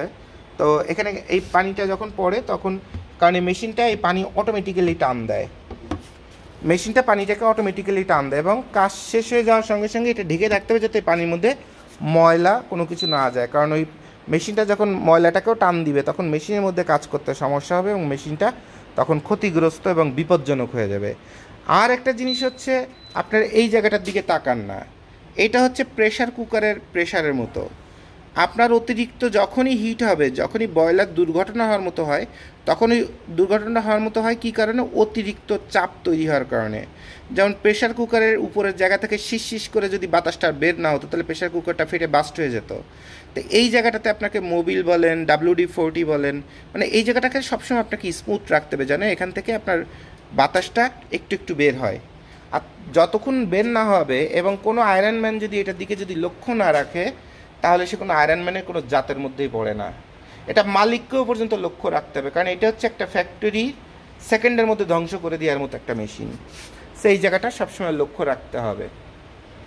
এরপরে আপনি 2টা টেবিল চালাতে পারবেন। এখন এরপরে এই জায়গাটা যে চায়না মেশিন আর manual table, China table manual table, China টেবিলের দাম কথা 30,000, ম্যানুয়ালের দাম 15,000। ভাই চায়নাটা নিলে অনেক ভালো হবে, হ্যান হবে ত্যান হবে। ভাই এগুলো সবই হচ্ছে ঘোড়ার ডিম টাইপের কথাবার্তা, মানে একটা ফালতু কথাবার্তা, কথা বুঝতে পারছেন? নর্মালি এই টেবিলগুলো কিছুদিন পরে দেখা যায় নিচে একটা হিট কয়েলের মতো থাকে, ওই কয়েলটা নষ্ট হয়ে যায়, যেটা দিয়ে গরম বাতাস বের হওয়ার কথা। তো ওটা যখন নষ্ট হয়ে যায় ওটা তার কোনো কাজ নাই। এরপরে খালি একটা কাজই করে, সেটা হচ্ছে বাতাস টানে, যাতে বাতাসটা এমনভাবে টানে যেন এই বডিটা এখান থেকে নড়াচড়া না করে, তখন আয়রন করতে সুবিধা হয়। সিম্পল একটা ফাংশন, নিচে সিম্পল একটা মোটর। দেখা যায় এই টেবিলটা অনেকে জানেন না, এই বক্সের মধ্যে কি আছে এটা জানেন না, এই জন্য আপনার মাথা মুথা খারাপ হয়ে যায়। বেসিক্যালি বক্সের মধ্যে কিচ্ছু নাই, খালি একটা মোটর আর একটা ক্যাপাসিটার। এই মোটরটা বাতাস টান দেয় পাইপ করে, আর ওই পিছন সাইড দিয়ে বের করে দেয়। অর্থাৎ কি, আপনার এই উপরের থেকে বাতাসটা সে টান দিবে। এখানে জালির মতো করা আছে, দেখেন, দেখায় দিই। এই জায়গাটা একটা জালির মতো, ওই যে একটা ছিদ্র, ওই ছিদ্রের মধ্যে দিয়ে যখন বাতাস টান দেয় তখন এই টোটাল জালিটা ওই কাপড়টাকে টেনে দিতে থাকে। আর টান দিয়ে এরপরে কী করে ওই যে পিছন সাইড দেখেন, ওই যে পিছন সাইড, ওই পিছন সাইড দিয়ে বাতাসটা বের করে দেয়। ওর কাজ এখান থেকে বাতাস নিয়ে ওখানে বের করে দেয়। ভিতরে খালি একটা মোটর আছে। সো এটা খুব আহামরি অথবা ক্রিটিক্যাল, অ্যাবনর্মালি ক্রিটিক্যাল এরকম কোনো কিছু নাই। সো এটার যদি চায়না মেশিন না কিনে বাংলা মেশিনও কিনেন, বিন্দুমাত্র কোনো সমস্যা নেই, আপনি সেখানে টাকা সেভ করতে পারবেন। আর এরপরে আয়রন টেবিল। আয়রন টেবিল আপনাকে, এর বাইরেও আপনাকে একটা আয়রন টেবিল থাকতে হবে, যেটা লোহা দিয়ে আমরা বানায় নিছি। এবং প্লাকেট লাগানোর জন্য আয়রন টেবিলের নিচে আপনাকে একটা কাঠও রাখতে হবে, যাতে প্লাকেটগুলো যখন আপনি করেন, হ্যাঁ, পেস্টিংগুলো যখন লাগান, যখন এটা পরে আয়রনটা অনেক প্রেশার দিতে হয়, তখন এটা তো নর্মালি আমরা ফোম দেই, ফোম দিলে ওই প্রেশারটা ভালোভাবে পড়ে না। শার্টের প্লাকেট বলেন, পাঞ্জাবির প্লাকেট, তখন এই ছোট্ট একটা কাঠ এরকম যদি দিয়ে রাখেন, আর এরপরে এইটুকুন বরাবরই যদি আপনি প্লাকেটগুলো যদি আয়রন করেন এই ম্যানুয়াল আয়রন মেশিন দিয়ে, অথবা হিট সিল যদি লাগান, তো এই জায়গায় একদম পারফেক্টভাবে এটা আপনার আয়রন হয়। তাহলে দেখেন কতগুলো জায়গায় কত টাকা খরচ করার কাহিনী অথবা ধ্বংস হওয়ার কাহিনী আপনাদের শেখায় দিলাম, যে কীভাবে আপনার লোকজন ধ্বংস করে। এরপরে আরেকটা জিনিস আছে, যখন আপনার কেয়ার লেভেল মেইন লেভেল বাইরে থেকে কাটিং করেন তখন 2200 টাকা দিয়ে নেয়। তো আপনি যদি একটা লেদারের গ্লাভস যদি কিনে রাখেন আর একটা 1200 টাকা দিয়ে একটা কাটিং মেশিন কিনেন, এটা এই জায়গাটা গরম হয়, শুধুমাত্র এই তারটাই বদলাতে হয়, বছরের পর বছর চলতে থাকে, তাহলে আপনার প্রতি 2000 পিস কাটিংয়ে আপনার 2200 টাকা করে সেভ হয়ে যায়। তাহলে এরকম ছোট ছোট জায়গা থেকে আসলে সেভ করতে হয়, ঠিক আছে। তো টোটাল ফ্যাক্টরিটা প্রচণ্ড অগোছালো আছে, যেটা একদম দেখানোর মতো না। তারপরে আপনাদের দেখা দিলাম লাজ লজ্জা শরম ফেলে, যাতে আপনারা রিয়েল যেটা সেটা যেন বুঝতে পারেন। আর এরপরে টেবিলগুলা, এই টুলগুলা বানাতে যে আপনাদের অনেক প্রবলেম হয়, টুলের বৈশিষ্ট্যটা আপনাদের দেখায় দিই। এই টুলগুলো আমি বানাইনি, এক জায়গায় সেকেন্ড হ্যান্ড ব্যবহার করা কমের মধ্যে একজন বিক্রি করে দিবে সেভাবে নিছি। তো এই যে টুলগুলা, এই টুলগুলার পরে এই যে এই ফোমের মতো একটু তারা বালিশের মতো তারা ওয়ার্কাররা বানায় নেয়, কারণ সারাদিন বসতে বসতে তাদের অবস্থা খারাপ হয়ে যায়। আর অবস্থাটা আরও বেশি খারাপ হয় কী কারণে, যখন এই টুলগুলো এরকম চিকুন হয়। দেখেন এই টুলগুলার হাইট বানাতে হয় কত ইঞ্চি, দেখায় দিচ্ছি, 18 ইঞ্চি হাইট করতে হয় টুলগুলা 18 ইঞ্চি হাইট করতে হয়। আর এই যে চওড়াটা আছে, এই চওড়াটাই হচ্ছে বাজে চওড়া, এটা আছে 7 ইঞ্চির মতো চওড়া। নর্মালি এটা হওয়া উচিত আপনার এই 10 ইঞ্চি, দেখছেন, এটা যদি 12 ইঞ্চি যদি হাইট হতো, চওড়া হতো, তাহলে এই টুলগুলো হতো একদম পারফেক্ট। তাহলে একটা গার্মেন্টসের টুল বানানোর সময় আপনারা অনেক সময় অনেক কনফিউশনে থাকেন যে কী টুল বানাবেন, কেন বানাবেন, এত বেশি উঁচু হয়ে যাবে না নিচু হয়ে যাবে। তা আমি কিন্তু সব একদম মেজারমেন্ট ধরে ধরে আপনাদের হাতে কলমে সব শিখিয়ে দিচ্ছি।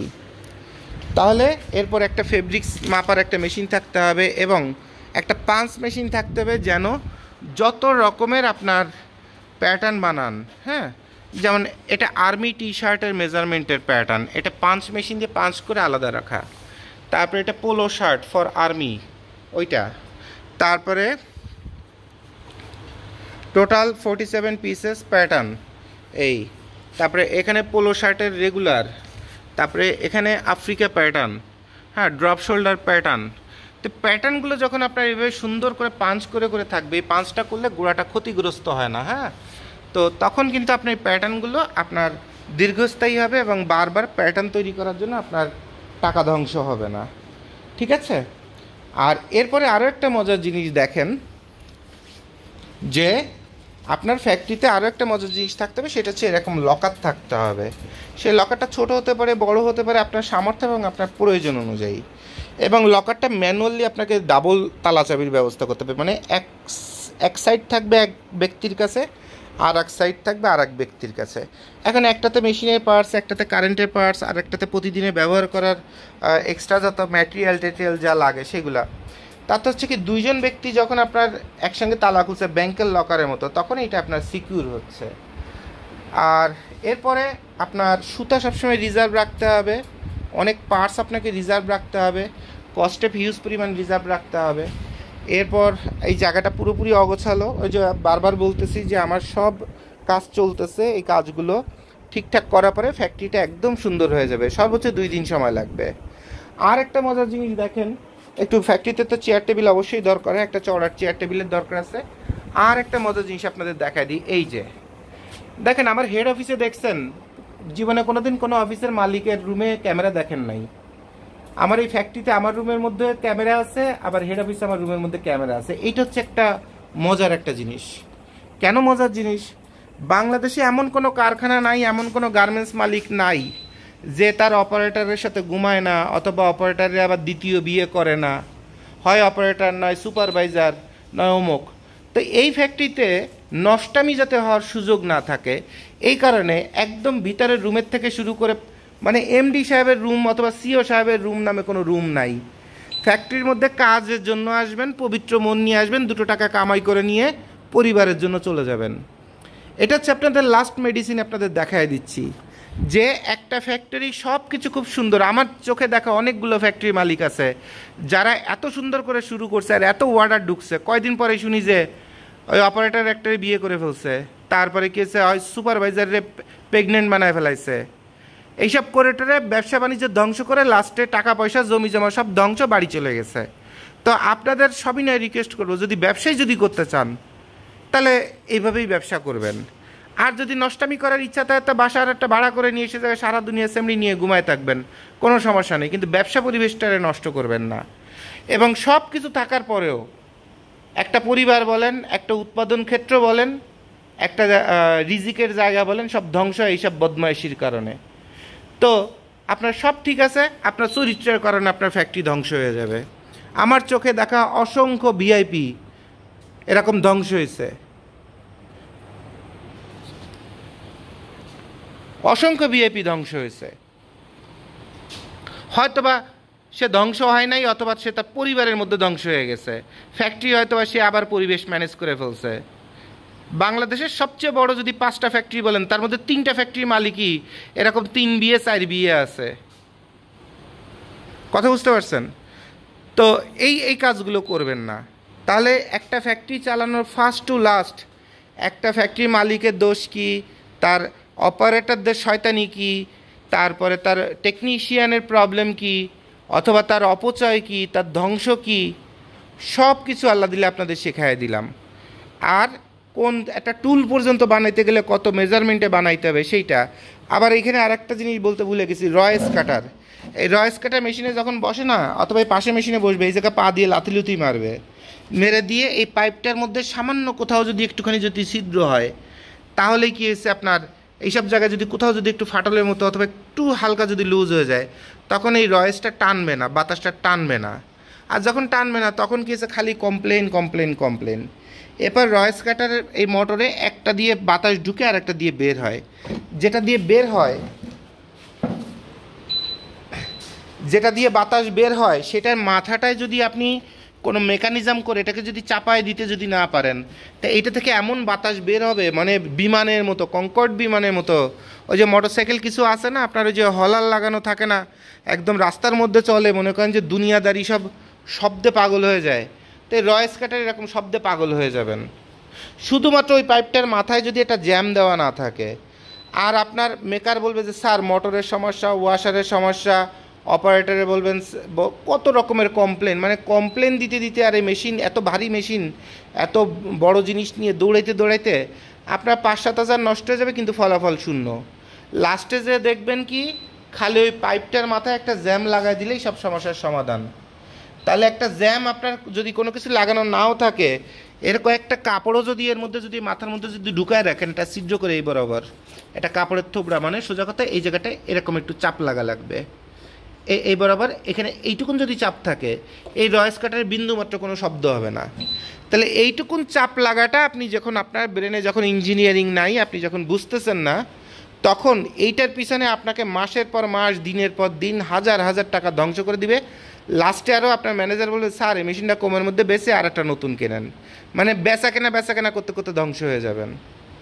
তাহলে এই যে ছোট ছোট টেকনিক্যাল জিনিস, যে একটা হাতের চাপ দিলে আপনার অন্তত 10,000 5,000 টাকার ধ্বংস আপনি বাঁচায় গেল, এইভাবে আপনাদের আমি সব শিখিয়ে দিলাম। আর জিগজ্যাগ মেশিনের টেনশন, নিডিল ভেঙে যায়, অসংখ্য কমপ্লেন থাকে। বেসিক্যালি জিগজ্যাগ মেশিনের এই ভিতরের এই বাটিটা যদি কখনো নষ্ট হয়, এটা জোড়াতালি না দিয়ে নতুন কেনা ভালো। চাইলে আপনি লেদে যেও কাজ করায় নিতে পারবেন 500-600 টাকা দিয়ে। আর একটা ঘটনা ঘটে, সেটা হচ্ছে মেশিনের নিচের যে পার্টগুলো, এটা যদি কখনো দুর্বল হয়ে যায়, মেশিনের ভিতরে, মেশিনটা উঁচু করার পরে ভিতরের যে অংশটা আছে ওটা দুর্বল হয়ে গেলে, এটা টেনশনটা ঠিক করলে ঠিক হয়ে যায়। আর জিগজ্যাগ মেশিনের সবচেয়ে গুরুত্বপূর্ণ বিষয় হচ্ছে আপনার এই একটা পার্ট বডিতে থাকা অবস্থায় আর একটা পার্টের কাজ করতে হবে, মানে ঠেকায় দিয়ে দিয়ে। কথার কথা, একটা পার্টের বডি এই পর্যন্ত আসছে না, সেলাই হয়ে মনে করেন যে আপনার আসছে, সঙ্গে সঙ্গে এই আরেকটা পার্ট দিতে হবে, এবং 2টা পার্ট আপনার সমানভাবে চেপে ধরে থাকতে হবে। এই যে যেমন কথার কথা জিগজ্যাগ হবে, তো এই মাথাটা আর এই মাথাটা কাঁচি দিয়ে সমানভাবে কেটে এটাকে হালকা একটু প্রেশার দিয়ে দিতে হবে, মানে হাত দিয়ে একটু প্রেশার দিয়ে ধরতে হবে, ধরে এই বডির সাথে বডি লাগাই দিয়ে তারপরে সেলাই করতে হবে। এখন আপনি যদি এরকম ফাঁকা অবস্থায় এটা যদি ঢুকায় দেন, তাহলে এইটুকুন জায়গাতে, এই যে সামান্য যে গ্যাপটুকুন আছে, এইটুকুন জায়গাতেই সুতা জোড়ায় টোটাল মেশিনের অবস্থা 12টা বাজায় দিয়ে আপনার ওয়ার্কার বলবে স্যার এই মেশিন ওয়ার্কারের সমস্যা, টেকনিক্যাল লাগবে। বেসিক্যালি জিগজ্যাগ মেশিন চালাতে গেলে আপনাকে যদি কোনো কাজও না থাকে, তারপরে এরকম একটা পার্ট আপনাকে ঢুকাইতে হবে, একটা কাপড় অথবা একটা ইলাস্টিক আপনাকে ঢুকায় এই মাছ বরাবরের থেকে আপনাকে সেলাই করতে করতে, এরপরে যে এই সাথে সাথে এই বডির সাথে এই বডি ধরাইতে হবে। কিন্তু জিগজ্যাগ মেশিনে যদি এইটুকুন আর এইটুকুনের মধ্যে কোনো ফাঁকা রাখেন, এইটুকুন জায়গা যদি ফাঁকা রাখেন আর এইভাবে যদি টানা শুরু করেন, তাহলে মেশিনটা সুতা জড়ায় টড়ায় একদম জায়গায় বসে মেশিনটা ডিস্টার্ব দেওয়া শুরু করে দিবে। এখন যে ভালো অপারেটর না অথবা জিগজ্যাগের অপারেটর না, তাকে যদি এই মেশিনে পরে বসান যে 7-10 বছর ধরে গার্মেন্টসের কাজ করি, জিগজ্যাগ চালানো কোনো ঘটনা হইল নাকি, ও হারামজাদা এসেই এমনি এই সুতাটা জড়ায় ফেলবে, ফেলে দিয়ে এরপরে গুতি করে যেটুকুন যে অ্যাডজাস্টমেন্ট আছে তাও ধ্বংস করে দিবে। এরপরে এইগুলো গুতাবে, ওইগুলো গুতাবে। কিন্তু বেসিক্যালি কারণটাই কি? কারণটা সে জানে না যে জিগজ্যাগ কাজ করতে গেলে একটা বডির সাথে আর একটা বডি 100% এরকম মিলাইতে হবে। এরকম না মিলায় যদি জিগজ্যাগ মেশিন যদি চালাতে চায়, তাহলে এই সুতা কিন্তু অবশ্যই জড়াবে এবং ডিস্টার্ব দিবে। তাহলে ছোট ছোট টেকনিক্যাল কারণে আপনার প্রতিদিন যে ভোগান্তি, সময় নষ্ট, তারপরে টেকনিক্যালের পিছনে দৌড়ানো, আর এগুলোই সবচেয়ে সমস্যা হচ্ছে অপারেটরদের মধ্যে। কারণ অপারেটররা এসে বলে, স্যার 10 বছর ধরে কাজ করি, স্যার মেশিন কোনটা চালাতে দিবেন? চালাতে পারি। তো একটা জিনিস দেখেন, একটা মোটরসাইকেল যখন কাউকে চালাতে বলা হয়, সে যদি দক্ষ লোক হয় অথবা একজন মেকার হয়, সে কী করে? সবার আগে মোটরসাইকেলে বসে একটু বুম বুম মারে, মেরে দেখে ব্রেক ঠিক মতো আছে কিনা, ক্লাচ ঠিক মতো আছে কিনা, এরপরে যে সে মোটরসাইকেলটা চালায়। তাহলে যে একজন ভালো মানের অপারেটর, তাকে তো একটা মেশিনে বসতে বললেই সে মেশিনে পাওয়ার অন করে দিয়েই একটা কাপড় ভরে দিয়ে একটা টান দিবে না। সে সবার আগে মেশিনটার সামনে এসে দেখবে যে তার ক্লাচটা ঠিক আছে কিনা, তার পাদানি ঠিক আছে কিনা, তার পাওয়ারের লাইন ঠিক আছে কিনা, সব কিছু ঠিক আছে কিনা। তারপরে যে সে মেশিনটা সে পা দিয়ে চালানো শুরু করবে, হাত দিয়ে চালানো শুরু করবে। তখন বোঝা যাবে যে সে আসলে একজন সিনিয়র অপারেটর অথবা ভালো মানের অপারেটর। কারণ সে যে গাড়িটা চালাবে অথবা যে মেশিনটা চালাবে, সে মেশিনটা চালানোর আগে সে চেক করে নিচ্ছে everything is okay or not. তাহলে আপনাদের কাছে যারা বয়ান দিতে আসে যে 15 বছর 20 বছর ধরে ভাই garments, overlock, flat lock, plain machine কোনটা দেবেন সব চালাইতে পারি, এরপরে বললাম তুমি এই মেশিনটা বসো তো, বসে একটা বডি সেলাই করে দিয়ে একটা টান দাও দিই, ও ধূপধাপ বসে বডি টান দিছে, দেওয়ার সাথে সাথে কষে কানে পরে থাপ্পড় মেরে করবেন, হারামজাদা একটা মেশিনে বসলে মেশিনের যে জিনিসগুলো দেখতে এটা দেখছিস না, দে এমনি কাপড় একটা জয়েন্ট দিতে গেছি, সাথে সাথে জয়েন্ট দিছিস, তুই কি বালের তুই অপারেটর হয়েছিস, বেরো বলে গাড়টা ধরে বের করে দিবেন। বেতন যা চাবে তাই দেওয়া লাগবে। ও পাশে মেশিন কীভাবে চেক করতে হয় সেটা চেক না করেই সে মেশিন চালানো শুরু করে দিছে। তা এইগুলো হচ্ছে বদমায়েশি, কথা বুঝতে পারছেন? আর এইসব বদমায়েশি আসলে সব কিছু ধ্বংস করে। আপনার এত কষ্ট, স্বপ্ন, এত কিছু এইসব বদমাশ কোয়ালিটির লোকজন তারাই ধ্বংস করে, কথা বুঝতে পারছেন?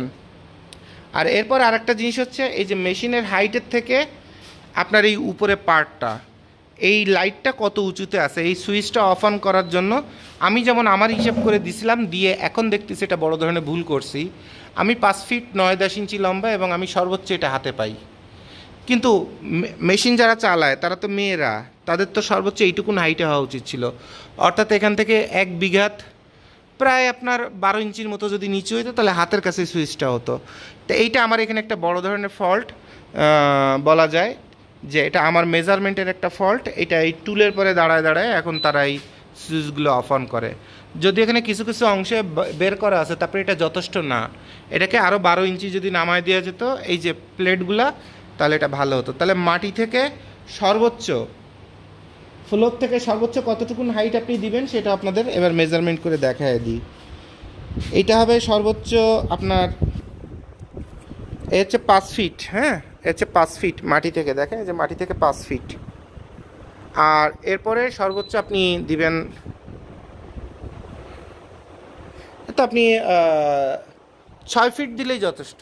মাটি থেকে 6 ফিট, 6 ফিট 2 ইঞ্চি অথবা 6 ফিট 6 ইঞ্চি, 6.5 ফিট দিলে সবচেয়ে বেস্ট। আপনি যদি 6 ফিট থেকে 6.5 ফিটের মধ্যে এই হাইটগুলো রাখেন সেটা বেস্ট। কিন্তু আমার এখানে প্রায় 9 ফিটের মতো উঁচু হয়ে গেছে, আর এইটাই হচ্ছে সবচেয়ে সমস্যা। হ্যাঁ, তাহলে আশা করি আপনাদের সব কিছু দেখাই দিতে পারলাম যে একটা ফ্যাক্টরিতে একটা মালিকের কত রকমের ভোগান্তি হয়, কত রকমের সমস্যা হয়, এবং কে কোথার থেকে কতভাবে ফ্যাক্টরি মালিককে দেউলিয়া বানায় অথবা বাঙ্গায় চূড়ায় খায়, অথবা ফ্যাক্টরি মালিক হয়েছেন কিন্তু যে দক্ষতাগুলো আপনার নাই, সেই দক্ষতাগুলোর কারণে আপনি নিজেই কিভাবে নিজেকে ধ্বংস করেন। তাহলে বন্ধুরা এখন প্রায় 12টা বেজে গেছে রাত, আর শরীরে কুলাচ্ছে না। এবং আশা করি কোনো কিছু বলতেও আপনাদের আর বাকি নাই। তো এই যে ছোট ছোট কতগুলো বিষয় আপনাদের দেখায় দিলাম, এই বিষয়গুলো আমার বিশ্বাস আমিও তো জানতাম না, আমাকেও তো কেউ শেখায় নাই। আমি অনেক লক্ষ টাকা ধ্বংস করে করে এগুলো ইন ফিজিক্যাল শিখছি। এবং আপনার টেক্সটাইল ইঞ্জিনিয়ার বলেন, গার্মেন্টস মার্চেন্ডাইজার বলেন, তারপরে টেকনিক্যাল বিএসসি ইঞ্জিনিয়ারিং ট্রিপলিতে পড়াশুনো করে এগুলো কিছুই করতে পারবেন না। বইয়ের ভাষায় দুনিয়া চলে না ভাই, বইয়ের ভাষায় বাস্তব জীবন চলে না। লাভ লসের খেলাটাই হচ্ছে প্র্যাকটিক্যাল। এই জন্য বলে প্র্যাকটিক্যাল নলেজ আছে কিনা। এখন অনেকে আছে শুধু কাজই করেন, সুন্দর রেজাল্ট আছে, গোল্ডেন এ প্লাস আছে, তারপরে ফার্স্ট ক্লাস ফার্স্ট আছে, কিন্তু কমন সেন্সটা নাই।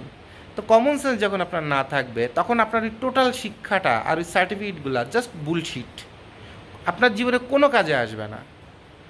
শিক্ষার থেকে দুটো জিনিস বেশি, তিনটা জিনিস বেশি আপনাকে ডেভেলপ করতে হবে। একটা হচ্ছে মানবিকতা, একটা হচ্ছে কমন সেন্স বিবেক, আর একটা হচ্ছে চতুরতা, মানে চোখ কান খোলা, প্রত্যুৎপন্নমতি এবং প্রবলেম চোখে পড়ার মতো ব্রেন, যে এই জিনিসটা এখানে এই প্রবলেম, আচ্ছা দেখি আমি একটু দেখি না, ইচ্ছা শক্তি, আমি একটু দেখি না যে ওরা এই প্রবলেম বলছে এটা কি সঠিক বলছে না ভুল বলতেছে, নাকি এটা অল্টারনেট কোনো সমাধান আছে। হতে পারে আমি ইঞ্জিনিয়ারিংয়ের থেকে আসি না, অন্য কোনো ডিপার্টমেন্ট থেকে আসছি, বাট আমি কিছু তো বুঝবো, কারণ আমার ইচ্ছা শক্তি আছে এবং আমার কমন সেন্স আছে এবং আমার ইন্টেলেকচুয়ালিটি আছে। সো আমি অন্তত বুঝতে পারবো যে প্রবলেমটা কোথায়।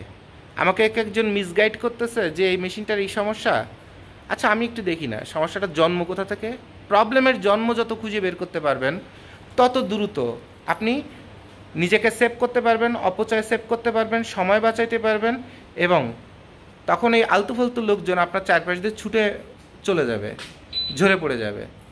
তখন আপনি সলিড কিছু মানুষ নিয়ে কাজ করলে তখন আল্লাহ দিলে বরকত হবে।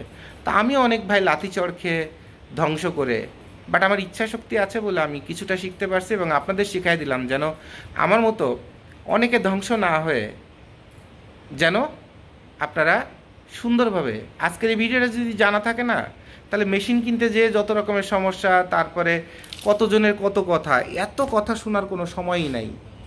মেশিন রানিংয়ে আছে, ওকে ফাইন দাও, কত কমে দিবা দাও, এরপর এটা টুকটাক কিছু 2-4 টাকার 1000 টাকার 800 টাকার পার্টস চেঞ্জ করতে হবে, করো, করে একদম 100 বানায় 10 বছর চালাতে থাকেন, কোনো সমস্যা নাই। কথা বুঝতে পারছেন? তো এই হলো আল্লাহর ইচ্ছা, আপনাদের সব কিছু শিখাই দিলাম, দেখাই দিলাম।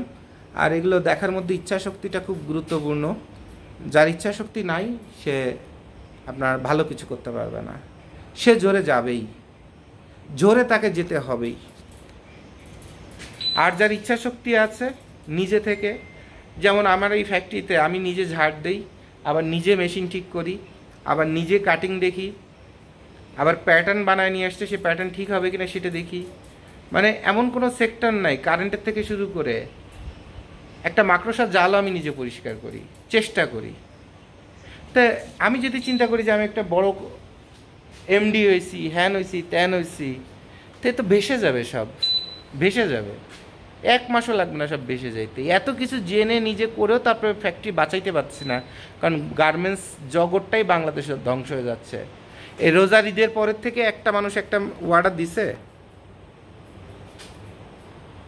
বাংলাদেশের কয়জন বায়ার কয়টা মাল বানাইছে বলতে পারেন? ফ্যাক্টরি ভাড়া উঠে না, কারেন্ট বিল উঠে না। আর কেউ যদি বানাইছে তাও কেছে হয়তো বা কয়টা ওয়ার্কারে ধরে রাখার জন্য, যে মাল বানাইতে 200 টাকা লাগবে সেই মাল 100 টাকা দিয়ে বানায় দিচ্ছে, পকেটেতে আর 20,000 লস, খালি ওয়ার্কারগুলো চলে না যায় সে কারণে। আর এটা হচ্ছে বাস্তবতা। সরকার থেকে শুরু করে সবাই ভাবে যে কে যেন কত সুখে আছে, যদি কেউ পাওনাদারও হয় সেও ভাবে যে ওরে বাপরে বাপ দেখলাম কি পরিমাণ মাল, তা বাইরে তো ভালোই ব্যবসা বাণিজ্য চলতেছে। ফ্যাক্টরি দেন তারপরে বুঝতে পারবেন। এক বিদ্যুৎ আর গ্যাস বিলে আপনারা যেভাবে পথের ভিখারি বানায় ফেলবে, তারপরে আপনাকে মিসগাইড করে করে রং পলিসিতে বেতন নিয়ে যাবে ঠিকই, ফয়দা নিবে ঠিকই, কমিশন নেবে ঠিকই, আবার মিষ্টি মিষ্টি কথা বলবে ঠিকই, কিন্তু বাসটা আপনার মেরে দিবে। এরকম মিষ্টি কথা বলার আপনজনের মতো সেজে আসার মানুষের অভাব নাই। আপনাকে মালিক হয়েছেন না, আপনাকেই থাকতে হবে, আপনাকেই পরিশ্রম করতে হবে, গায়ে গতরে পরিশ্রম করতে হবে, তারপরে যে যদি দুটো ডাল ভাতের ব্যবস্থা হয়। আর এটা হচ্ছে বাস্তবতা। তো সবাইকে ধন্যবাদ। আসসালামু আলাইকুম।